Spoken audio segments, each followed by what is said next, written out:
really gone down with that walk of Mr. Raghuram Rajan with Rahul Gandhi that has gotten under the Bharatiya Janata Party's skin? Let's take it to our panelists this evening. Rahul Srivastav, our National Affairs Editor, Anshul Abhijit, Congress spokesperson, and Shehzad Poonawalla, BJP spokesperson, is joining us. Shehzad, what is it? There have been so many others who walked. Why is the BJP suddenly riled up with images of the former RBI governor walking alongside Rahul Gandhi? We are absolutely all right with anybody, and particularly a Congress appointee like Mr. Rajan, going on a Congress Jodo Yatra, fancying himself to be the next Congress's prime ministerial candidate like Manmohan Singh, Rahul Gandhi's own Manmohan Singh as it were. We are happy for anybody to join the Yatra. Riya Sen joined it, Kunal Kamra joined it, and Raghuram Rajan have joined it. They are welcome to do that. All we are saying is that there were 3.5 journalists in the Lutyens ecosystem who would take him very credibly, and Mr. Rahul Gandhi himself would posit Mr. Raghuram Rajan as an independent voice. I think the naqab or the hijab is off. He is a political appointee who makes politically loaded statements, and his views on the economy therefore are to be taken with a bag full of political salt. And let me give you a few examples. For instance, Raghuram Rajan opposed the Jan Dhan Bank Yojana, he opposed Mudra loans for poor, he opposed the PLI schemes, he opposed the manufacturing hub concept, the Make in India concept, he opposed MSP being given to farmers and said it was inflationary, he opposed insolvency and bankruptcy board, he also wanted to introduce Islamic banking. These are his views, and therefore his views had to be taken with a political bag full of salt. That's all we are saying. And I'll tell you why. Because his performance as an economist, I was a student of economics, was absolutely, overrated. Many people hyped him. For instance, he kept, when he took over, the inflation rate was around 11.5%. When he left, the inflation rate, the WPI inflation rate was down to 5.5%. Yet, bond yields were incredibly high, interest rates were incredibly high. During his tenure, I think the operating profits of the BSE 500 companies came down to a record low or to a substantial low. When he left the seat, I think the forex reserves were $350 billion. Today they are at a healthy $561 billion. When he left, it was BSE market cap was $1.3 trillion. Today it's $3.5 trillion. So I think his performance as an economist is overrated, and I think today we get to know that it is also colored. That's all. Well, Shehzad, whether his performance as an economist has been overrated, that's a matter of a different debate, and we leave, that merits of that debate will be decided in a different. You're allowed. But you gave a lot of examples. You called him a political appointee. Does that somewhere down the line, and let me finish the question, also mean that the political appointees made by the BJP are also colored in their versions? And I'll give you examples. You gave a few. Let me give you some. Arun Mishra was a sitting Supreme Court judge. He called Modi internationally acclaimed visionary and a versatile genius who thinks globally, acts locally. Does his praise somewhere down the line put his decision as a judge in question? Number 2, Supreme Court judge Mr. Shah, during his stint as the Chief Justice of Patna High Court, called Mr. Modi a model and a hero. He was still a sitting judge. Does he make him colored? I'll give you another example. VK Singh had a running feud with the UPA government, later joined the BJP. Does it mean his actions as army chief were politically colored? Another example. CAG Vinod Rai report on 2G spectrum virtually brought down the UPA government. He had a running feud with the UPA government. After retirement, Rai has been full of praises by, for the Modi government. Were his reports as CAG politically colored? All of that needs to be taken in perspective, Mr. Poonawalla. May I just answer that? Please. Anyways, the Lutyens ecosystem, no matter how independent these views were held, always called them as political appointees of the BJP. So there's nothing new. All we're saying is that this ecosystem, the 3.5 journalists I referred to, were trying to posit Mr. Raghuram Rajan's views as some sort of independent, untouched by politics. So you don't believe in independent appointees then? Let me just give you an example of this. For instance, I'll expose the Lutyens ecosystem. The same Mr. Gogoi, who had come out with the other 3 judges, brother judges, and said some statements, he was hailed by the ecosystem. And the moment he became the Chief Justice and gave us certain decisions that were not palatable to the ecosystem, they discarded him and said, "Nahi, ye to political appointee hai." I mean, look, all I'm trying to say is that the 3.5 journalists that took him seriously, today they will find it difficult to defend this track record of statements which have been proven incorrect by history and by economists. The IMF managing director says India is a bright spot. Mr. Rajan says we are going to recession. And let me make one last statement. Which sitting RBI governor says for the economy, andhon mein kana raja? Even if you were an appointee of the Congress government, and we saw how you were economic advisor when the NPS grew by 352%, let's leave that aside. You are in charge of the economy or part of it. You came out and because you wanted another government in power, came out and said, "Andhon mein kana raja" for the economy. I mean, the statement of the RBI governor is treated very seriously in international domain. Okay. He made that statement. He later on apologized for that statement, clearly knowing that he overstepped his brief in proving his loyalty to the Gandhi time, family. as I bring in Anshul Abhijit into this conversation, at the same time, he wasn't the only one who criticized the government at that time. There were the likes of other economists like Geeta Gopinath, where demonetization is concerned. So we can't really pick and choose. Today, Geeta Gopinath praises the economy. So at that time, she criticized the demonetization. But Raghuram Rajan is on the same rank because... at the time, today Geeta Gopinath praises the government, praises the economy. You take that, but you don't take her criticism of demonetization. Absolutely so you not. picked and choose. No, we are absolutely not. Geeta Gopinath got an audience with the Prime Minister. No okay, but she did criticize demonetization. At that time, you didn't take her seriously. That's her view. It's been redeemed by the people of this country. I want to quickly bring in our other guest, Anshul Abhijit. You're in this conversation as well as the Congress spokesperson. The Congress has maintained time in and time again, Mr. Abhijit, that this is not a political yatra. This is a Bharat Jodo Yatra. You know, it's got everything to do with meeting the people, talking to the people. There's nothing political about it.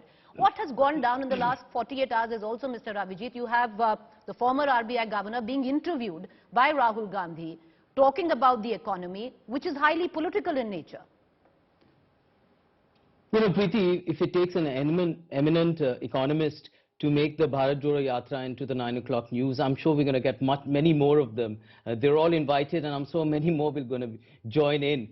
Look, you know, this is a highly invitational yatra, as we've said. It's a bit like Indian democracy, right?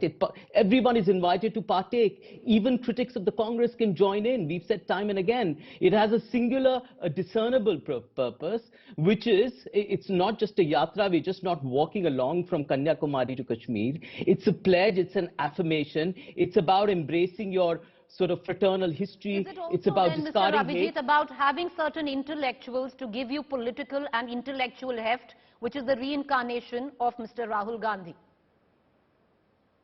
You mean that has never happened before? That, you know, the Congress party has always had eminent economists. I mean, the entire change that happened in our Indian economy from 1991 onwards was because of, the Congress party and the kind of expertise it had. Can we forget that change? It was on the back of that change that you had a growth rate of over 8%, with this government actually squandered and brought the economy down to the ground. The economy at the moment is floundering with unemployment levels of more than 8%. But Anshul Abhijit, as I bring in Rahul Srivastava, the conversation is really not about the economy. You haven't allowed me to. Sorry. So make your point. Yeah, but the conversation is a solid conversation. Do make your point. Yeah, well, the conversation, you know, you can't politicize every conversation on the economy. You're using politicization if it's something utterly reprehensible. You know, it's not a politicization of any kind of movement at any point in time. Yes, we are saying that it's a political movement, it's not an apolitical movement, but it doesn't believe in cheap political point scoring, which the BJP has constantly indulged in. That conversation with Mr. Gandhi, and you should hear that. You know, it's a lucid, constructive conversation which deconstructs macroeconomics to an extent where the government is completely laid bare. Okay, Mr. Abhijit, I'll come back to the point. I will ask you that question again, that are you inviting certain individuals to maybe give Mr. Gandhi a bit of political intellectual heft? But Rahul Srivastava, okay, he's not with us, but we're going to try and connect to Rahul Srivastava back into this conversation. But Shehzad, I'll bring you in again. 2 points. Number one, you call Mr. Rajan a political appointee. Now, the fact is... It's actually correct. No, he was a political Here's the question now, right? The question is, as the RBI governor, the RBI looks at inflation, currency, which is usually at odds with what the finance ministry says. Usually, it is at odds in terms of the advice that the RBI gives. Now, Mr. Rajan has differed with Mr. Chidambaram many a times. We've seen that happen in 2013 as well, many times publicly. Spokespersons like you were in our studios at that point of time, coming out and actually quoting Mr. Rajan. Another point I'll give you. Mr. Rajan was the biggest proponent of the Make in India campaign. Mr. Modi... No, he actually opposed it. No, he didn't. He's gone on record multiple times. He said we missed the bus on it. That's but he was statement. but he was and the today one. we have Samsung, Amazon, and Apple coming into this country. But he was the one who had pushed the thought. Largest facility. But he had pushed the thought. So the fact is... I don't think that was true. Anyways, So at the same time, you had the same governor who was opposing the finance minister, Mr. Chidambaram. You at that time, many spokespersons like you quoted him to slam the government of the day. Yes. I never quoted. You were not there. You were at the Congress. Well, I also had a Right. better foray of economists to quote. So, frankly, Mr. Raghuram Rajan, for instance, if he is the be-all and end-all of intellectual legitimacy for the Congress, in the same interview which I watched, he has opposed the idea of OPS. Now, does the Congress agree with that? He has opposed the idea of minimum support price, and he has said on record that it is inflationary. Does the Congress agree with that? If they are quoting him as their... but Mr. Chidambaram has outrightly come and said that the whole pension scheme doesn't really have any fiscal depth. So if the Congress party believes that such economists, whom they don't take seriously, should be taken seriously by those 3.5 journalists in the Lutyens ecosystem, there's a disconnect. That's what I'm saying. If the Congress doesn't take them seriously, even those 3.5 journalists should not take them seriously. And just like I don't take the Congress spokesperson seriously, because the economy has gone from 11th to 5th. He's missed that, obviously. He's obviously missed the fact that the IMF director, or McKinsey's Bob Sternfels, has said that this is not India's decade, it's India's century. The entire world is looking at India as a global economic hotspot, and the Congress party feels that somebody who has been predicting recession from time immemorial but never comes true is somebody they should rely upon. They should. Perhaps they should rely upon him on his OPS statement as well. All right, I'll bring in Rahul Srivastava, our National Affairs Editor, into this conversation there. You know, Rahul, what is really interesting in all of this is that political appointees become political appointees when they don't quite suit the political narrative of an incumbent government. And there are enough examples that we have given. You know, the sheer fact, Arun Mishra, sitting Supreme Court judge at that point of time, had called Narendra Modi a visionary, a versatile genius, somebody, that one needs to follow. All of that. And that was a sitting judge. He wasn't a political appointee at that time. You had to take his, verdicts as Supreme Court judge, his rulings as the gospel truth. And one should. But now, and that's just an example. See, Preeti, I think, Shehzad is very smart with the art of creating an argument. See, the idea here is not the economics of Raghuram Rajan. See, Raghuram Rajan currently is at the University of Chicago Booth School of Business, which is the second oldest business school in the US. It has got 10 Nobel laureates. And he has not come here to take a walk. There are enough places in the US, in Chicago and Philadelphia, where people can take a good walk. So he has come here with a very specific purpose. What Mr. Raghuram Rajan has done, and I think what Shehzad is right, that he's sending out a political signal. He's joining a walk which has political import.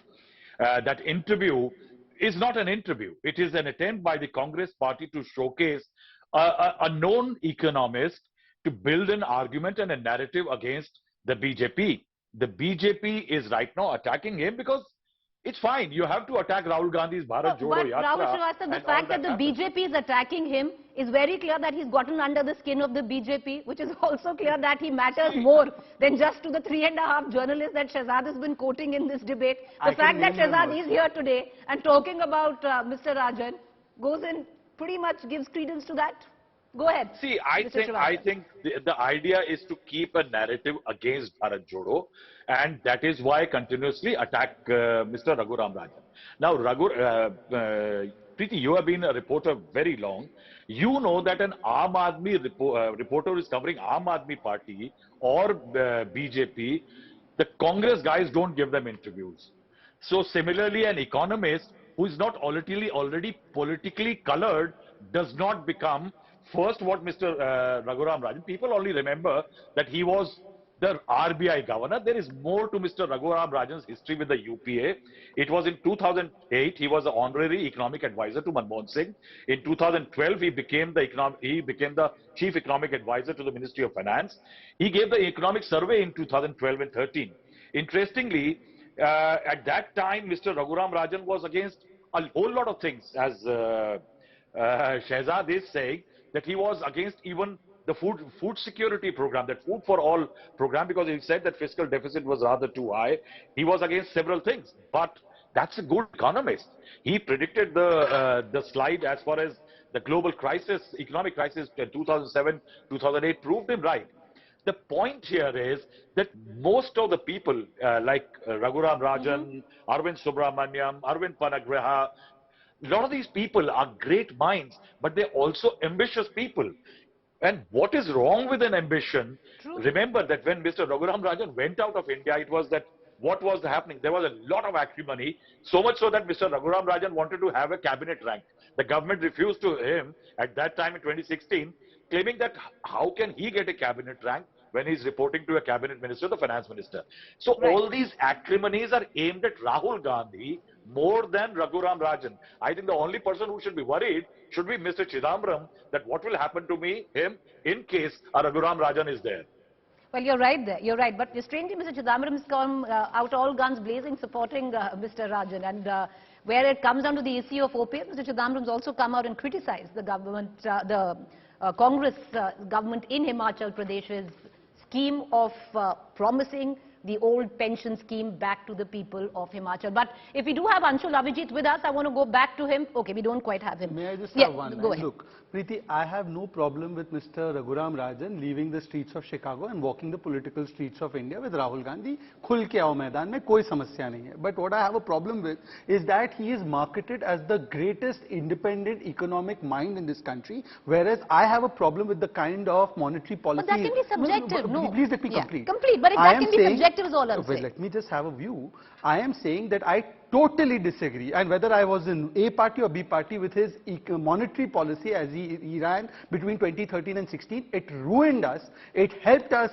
not get the growth that we could have got in that period, and that's what I hold against him, and I'm entitled as an economist, as an intellectual, to hold against him what I feel he did not do full service and justice to this country, and perhaps political motivations made him pursue policies that he pursued, because of which India as a country had a price to pay. That's what I can. You're entitled to your point of view. Like I said, the merits of Mr. Raghuram Rajan as RBI governor is open to another debate, not this forum. But before I close this debate, Rahul, I'm going to pull you really back in for very quickly. What's interesting is from here on, the Congress pick of the guests that it chooses, or the people that it chooses to walk with Rahul Gandhi. It's already hit 100 days. There's about 60 days more to go. Is going to be of consequence, because they've generated a fair amount of heat with this. Yes, I think what is very interesting is that Rahul Gandhi has managed to create a political program in which he is getting a lot of rivals in the Congress party on the same page. He's activating the cadres. They are planning and plotting. Congress wasn't really working like that for, I think, some time ago. So eventually now they are getting people like Raghuram Rajan. Very interesting. As Anshul was saying, no, I don't think Congress spokesperson can actually walk with, even they find it difficult to walk with Rahul Gandhi.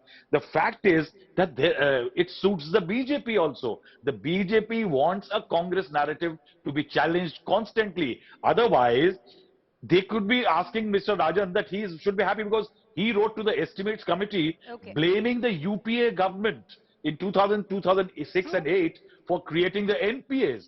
So which side? So their economics is fluid, politics also is fluid, and if you raise anybody and praise anybody, say for example, I say Shehzad is good at building a political argument, there will be people who will challenge it. You're right. So why should we do that? I think the fact remains the fact. In 2013, when he was RBI governor, when he took on Chidambaram openly on the issue of inflation, every BJP spokesperson sat in studios like ours and quoted Mr. Raghuram Rajan. But inflation was high then. When inflation went down, he did not cut interest rates. That's my problem. He spoke about NPAs well after he left. Gentlemen, that's the problem. With that, okay, what we're going to do is we're going to end this debate. I appreciate you joining us, Shehzad. Thank you, Rahul. Unfortunately, we did lose our Congress spokesperson, the link there earlier on, but we're going to keep a keen eye. Tomorrow's 100 days for the Bharat Jodo Yatra.